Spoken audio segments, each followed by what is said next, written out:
नमस्कार, मैं हूं पुण्य प्रसून वाजपेयी। दिन आखिरी है यात्रा का, लेकिन मुलाकात जरूरी है आज। समझौते होंगे, द्विपक्षीय वार्ता होगी, 1-to-1 बैठक भी होगी और ये सिलसिला अब से तकरीबन 1.5 घंटे बाद शुरू हो जाएगा, जब भारत में रात के 8:30 बजेंगे। उस वक्त प्रधानमंत्री मोदी राष्ट्रपति भवन पहुंचेंगे। अमेरिकी राष्ट्रपति ओबामा के साथ द्विपक्षीय बातचीत का सिलसिला शुरू होगा। तकरीबन 6 समझौते माने जा रहे हैं। लेकिन इन सब के बीच पहली बार एक नई चीज़ नज़र आई जब वाशिंगटन पोस्ट की वेब एडिशन में एक एडिटोरियल छपा। यह एडिटोरियल प्रधानमंत्री मोदी और अमेरिकी राष्ट्रपति ओबामा ने मिलकर लिखा है। इसमें नारा दिया गया है, चलें साथ साथ। तकरीबन 2.5 पन्ने का ये पूरा का पूरा है। इसमें 21वीं सदी के लिए साथ चलने का वादा किया गया है। इस एडिटोरियल में इस बात का जिक्र किया गया है कि साझा कोशिशों से दोनों देशों को कितना फ़ायदा होगा। इस एडिटोरियल में इस बात का जिक्र है कि दोनों के बीच भरोसे का रिश्ता है। हालांकि नेचुरल अलाइज वाजपेयी जी ने कहा था, तो वाजपेयी जी का भी जिक्र इस संपादकीय में है। आंतरिक सुरक्षा पर जानकारी साझा होगी, इसका जिक्र किया गया है। साझा प्रयासों से दुनिया में अमन बहाली का जिक्र भी इस संपादकीय में किया गया है। संपादकीय में पूर्व प्रधानमंत्री वाजपेयी का जिक्र इसीलिए किया गया है क्योंकि उन्होंने नेचुरल अलाइज के तौर पर हिंदुस्तान और अमेरिका को देखा था और हमारे रिश्तों की सही ताकत पहचान। बाकी है नागरिकों के लिए फायदे के लिए नए एजेंडे के वक्त का जिक्र किया गया है। व्यापार, निवेश और तकनीक में सहयोग जरूरी है, इसका भी जिक्र किया गया है।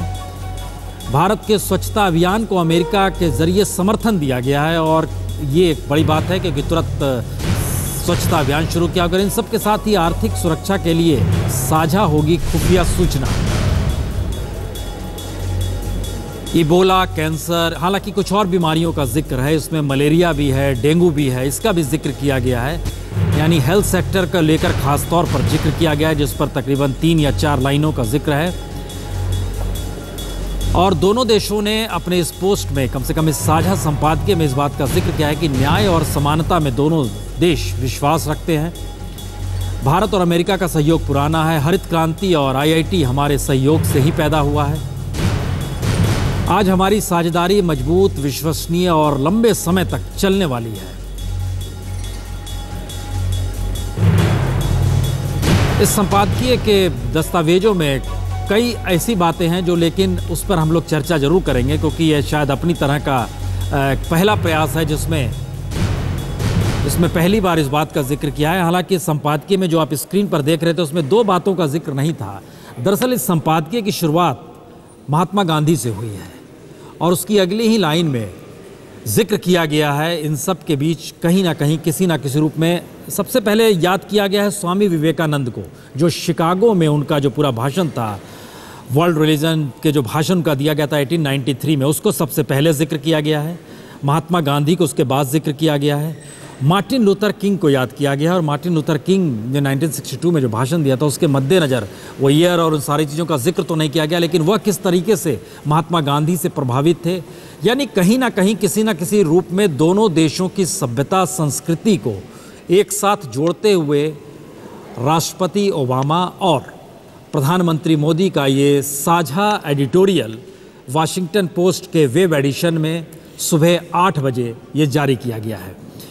हम इसके आगे आज दिन भर क्या हुआ इस पे आए, लेकिन चूंकि हमारे साथ तमाम मेहमान जुड़ चुके हैं और इस पे हम चर्चा शुरू भी कर रहे हैं। SD मुनी साहब, एक सवाल हर जहन में होगा, क्या इससे पहले कभी किसी प्राइम मिनिस्टर की यात्रा के दौरान या फिर दुनिया के किसी भी 2 देश के राष्ट्राध्यक्ष जब मिलते हैं एडिटोरियल लिखा गया है क्या? साथ में नहीं लिखा गया एडिटोरियल, तो वैसे नहीं लिखा गया, लेकिन ऐसे एग्जाम्पल्स हैं जहाँ ओपेड आर्टिकल लिखते हैं, विजिटिंग प्राइम मिनिस्टर लिखते हैं, लेकिन होस्ट और विजिटिंग दोनों मिलके ये अपने आप में एक अनूठा प्रयास है। अनूठा प्रयास है ये। ओके, कमल में चेनाई साहब, क्या ये कितना महत्वपूर्ण है? अगर ये एडिटोरियल का महत्व क्या है? फिर 2 महत्व हैं। एक ये कहने के लिए कि जो माहौल है बातचीत के लिए वो अच्छा है, वो इशारा है। दूसरा ये है कि दोनों देश नवीकरण चाहते हैं, इसीलिए 21वीं शताब्दी की बात। तो मगर एडिटोरियल से ज़्यादा कुछ पता नहीं चलेगा। जो ब्रॉड फ्रेम है, डेमोक्रेटिक फ्रेम, वो पता चलेगा। मगर ये जो इशारा है दवाइयों वगैरह के बारे में, वो हो सकता है कि ट्रिप्स की बातचीत में कंपल्सरी लाइसेंसिंग पे बात हो रही हो, क्योंकि HIV की जो दवाएं हैं और बाकी दवाएं हैं, भारत बहुत सस्ते इबोला में का बेचता जिक्र है, कैंसर का जिक्र है, ट्यूबरकुलोसिस का जिक्र है, मलेरिया का जिक्र है, डेंगू का जिक्र है कि हमको इस रूप में किस वो रूप में एक बहुत महत्वपूर्ण important सेक्टर है ना दोनों देश के लिए। हाँ, कि हमारी काफ़ी जो मुनाफा है वो इसी सेक्टर से, ड्रग सेक्टर से, फार्मास्यूटिकल से। आपको क्या लगता है वीना सीकरी जी, इस एडिटोरियल का क्या महत्व है? मुझे लगता है कि ये तो बहुत ही महत्वपूर्ण है, बिकॉज जैसे आपने कहा पहली बार ये हुआ है, नंबर 1, लेकिन इस एडिटोरियल के ज़रिए इंडिया US के रिलेशनशिप का रीसेट बटन प्रेस किया गया है कि अब से लेकर अब उनके विजन क्या होगा, shared prosperity and shared vision for strategic partnership for prosperity and peace. तो एक तो शेयर्ड विजन है, इकट्ठा क्या उनका एक सवाल लोगों के जहन में है कि अब जब एडिटोरियल आ गया है तो क्या साझा बयान नहीं आएगा? नहीं आएगा, जॉइंट स्टेटमेंट ज़रूर आएगा, लेकिन जॉइंट स्टेटमेंट में शायद वो स्पेसिफिक प्रोग्राम देंगे। बट इस एडिटोरियल का महत्व ये है कि देखिए ओबामा साहब, हम सबको पता है कि वो दोबारा रीइलेक्ट तो नहीं होंगे, लेकिन ये शेयर्ड विजन रहेगा। भारत और अमेरिका का जो जॉइंट प्रोग्राम, इसका विजन इसमें दिया गया है। प्रॉस्पेरिटी एंड पीस एक इकोनॉमिक एस्पेक्ट है और पीस में सिक्योरिटी एस्पेक्ट है। Terrorism, India's role in security council, multilateral responsibility for India including security council, ये बहुत USA ने ऐसा सिक्योरिटी हम इस विजन पे आए। ज्योति, क्या ये नहीं है कि इस दौर में मीडिया का प्रभाव बहुत बढ़ गया है और कहीं एडिटोरियल के जरिए एक मैसेज उस वर्ल्ड को भी है जो मीडिया के जरिए चीज़ें निर्धारित की जा रही हैं? जी, आपकी बात बिल्कुल सही है कि एक मीडिया के ज़रिए, वॉशिंगटन पोस्ट जो वॉशिंगटन DC की सबसे बड़ी अखबार है, उनके ज़रिए एक जो है प्रधानमंत्री मोदी को स्वागत किया जा रहा है वॉशिंगटन के अंदर।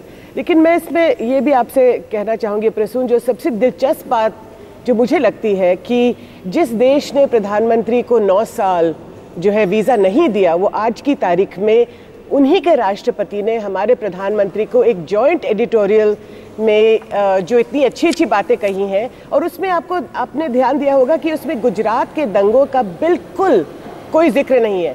तो इसका मतलब कि अमेरिका जो है अब उस विषय को पूरी तरह से बरी कर चुका है और एक वो फॉरवर्ड लुकिंग जो एक रिश्ता चाहता है भारत के साथ, चाहे वो आर्थिक उस पे जो है आधार स्तंभ उसका हो या फिर एक स्ट्रेटेजिक पार्टनरशिप हो। लेकिन मुझे लगता है कि ये जो गुजरात वाली बात थी, जो गुजरात के दंगों वाली बात थी 2002, जिसकी वजह से वीज़ा नहीं दिया गया था, वो अब उसको हम ये बात बिल्कुल अब ख़त्म हो गई है। इसको कोई न अमेरिका इसको उठाएगा और जो आगे वाले समय में एक आर्थिक, मुझे लगता है जो इकोनॉमिक पार्टनरशिप होगी और एक स्ट्रेटेजिक पार्टनरशिप होगी, ये देखने वाली बात होगी।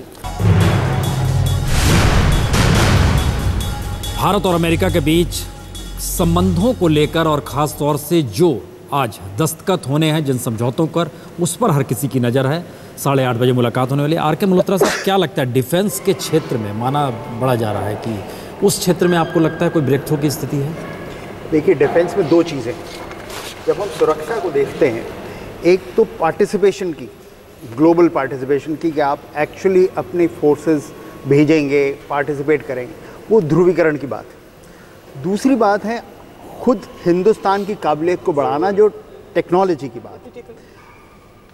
अमेरिका ये कह रहा है कि अगर टेक्नोलॉजी के रुख में जाना है तो ध्रुवीकरण के साथ भी चले, और हमारा ये कहना है कि टेक्नोलॉजी इस वजह से ज़रूरी है बिकॉज मार्केट भी है, डिमांड भी है, ज़रूरत भी है, और आपकी इकोनॉमी को भी इसकी ज़रूरत है। तो इसको आप ध्रुवीकरण के तौर पर ना बेचें, देखें। दूसरी चीज़ हम ये कह रहे हैं कि हिंदुस्तान का पास्ट देखें, हमें जो तकनीक मिली हमने किसी और को नहीं दी, बल्कि उन्होंने पाकिस्तान को दी तो वो चाइना में चली गई, कोरिया को दी तो उधर से कहीं और चली गई। हिंदुस्तान एक ऐसे कंट्री है जहाँ कहीं भी टेक्नोलॉजी आई। दूसरा सवाल ये है, वो कहते हैं कि आपके पास एब्जॉर्प्शन कैपेबिलिटी नहीं, हम आपको टेक्नोलॉजी देते हैं तो आज तक आप उसको अपग्रेड नहीं कर पाए, आज तक उससे कोई नई चीज़ नहीं बना पाए। आप एक बिल्ड टू प्रिंट टेक्नोलॉजी है आपके पास, आप एक नई चीज़ नहीं बना सकते, तो आप टेक्नोलॉजी हम आपको दें भी तो उसको आप विकास नहीं कर। एक मतलब यह है कि FDI का सवाल सिर्फ आखिरी मंत्र नहीं है जो इन्होंने 49% कर दिया, उससे खाली काम नहीं चलेगा। नहीं चले।